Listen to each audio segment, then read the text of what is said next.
Hello, my name is Paul Weston, and I am a racist. I know I'm a racist because I'm told I'm a racist by a great deal of people.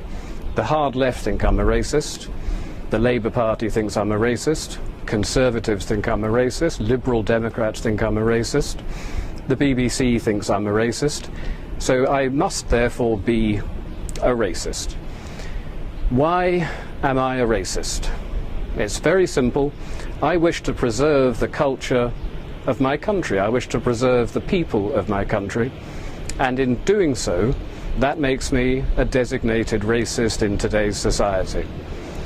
Now, this is something that's been moved by the left. The goalposts have been moved by the left a considerable distance on this. In order to be termed a racist 30 or 40 years ago, you had to actively dislike foreign people. Now, I don't dislike foreign people. What I do like, what I love, is my country, my culture, and my people. And I see that under a terrible threat at the moment. Britain is a very small country that's opened its doors to the mass immigrants of the third world, and we are simply being overwhelmed. Our schools can't cope, our hospitals can't cope. Very little can cope anymore. Our welfare system is on the verge of buckling as well.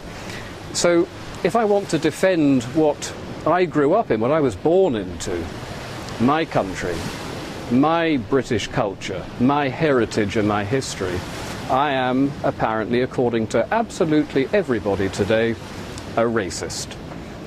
But I don't think that's the case. Not the case that I'm not actually a racist. I'm going to admit that full out right now, because clearly I am. I've been told by so many people I am, it simply must be true. I'm probably also an Islamophobe.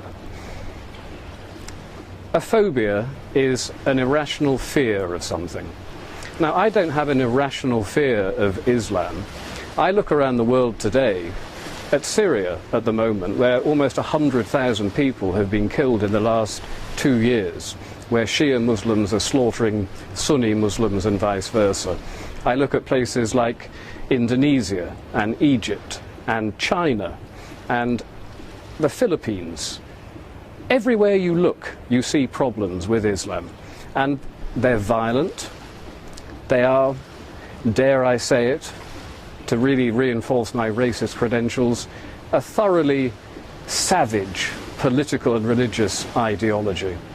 Now, many people will disagree with that. The far left, of course, will say you cannot criticize Islam because Islam is a religion, and rules have now been put into place in this country that say if you criticize it, you are guilty of inciting religious hatred. But Islam is not just a religion. Islam is a political ideology as well, and we need to call it out on the fact that it is also political. It is a culture that is both political and religious. And I would like to know if I'm able to say certain things about it. You know, we have a huge problem in this country that is not going to go away. It's going to get worse and worse and worse.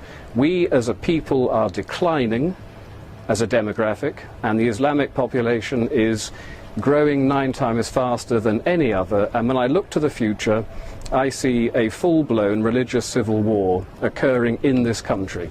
The unthinkable things that are going on in somewhere like Syria today will happen in this country before 2040, certainly before 2050.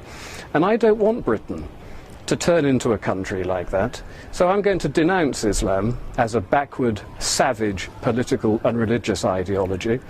And to hell with what anybody thinks about that. Because if we don't do something about it, we are going to be involved in something that most people can barely even begin to imagine in Britain. So we need to denounce it for what it is. And we need to start mounting some sort of defence against this. But the trouble with mounting a defence against it is that you get hit with the racist accusation. I'm not a racist, but. Well, here's the thing. I am a racist. If I want to avoid a civil war happening in my country, I am prepared to accept being called a racist. And you should be prepared to accept being called a racist as well. Let's all just say, yes, we're dreadful, dreadful racists, and let's start denouncing an ideology that is the most primitive, backward, savage ideology that we've willfully imported into this country. by the left, by people like Tony Blair, who did it deliberately in order to undermine our culture, our people, our country, my country. They did it deliberately.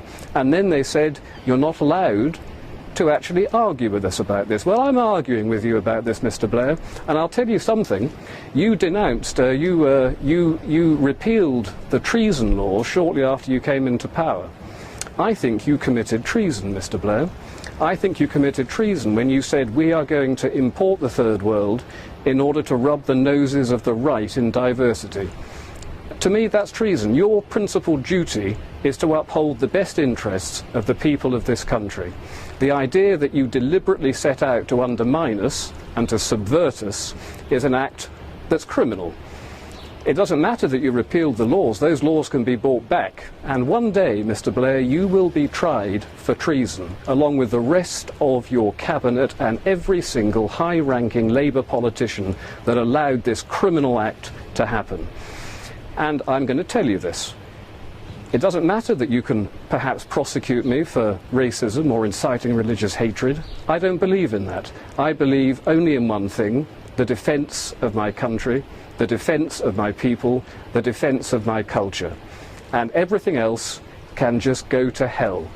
I am a racist.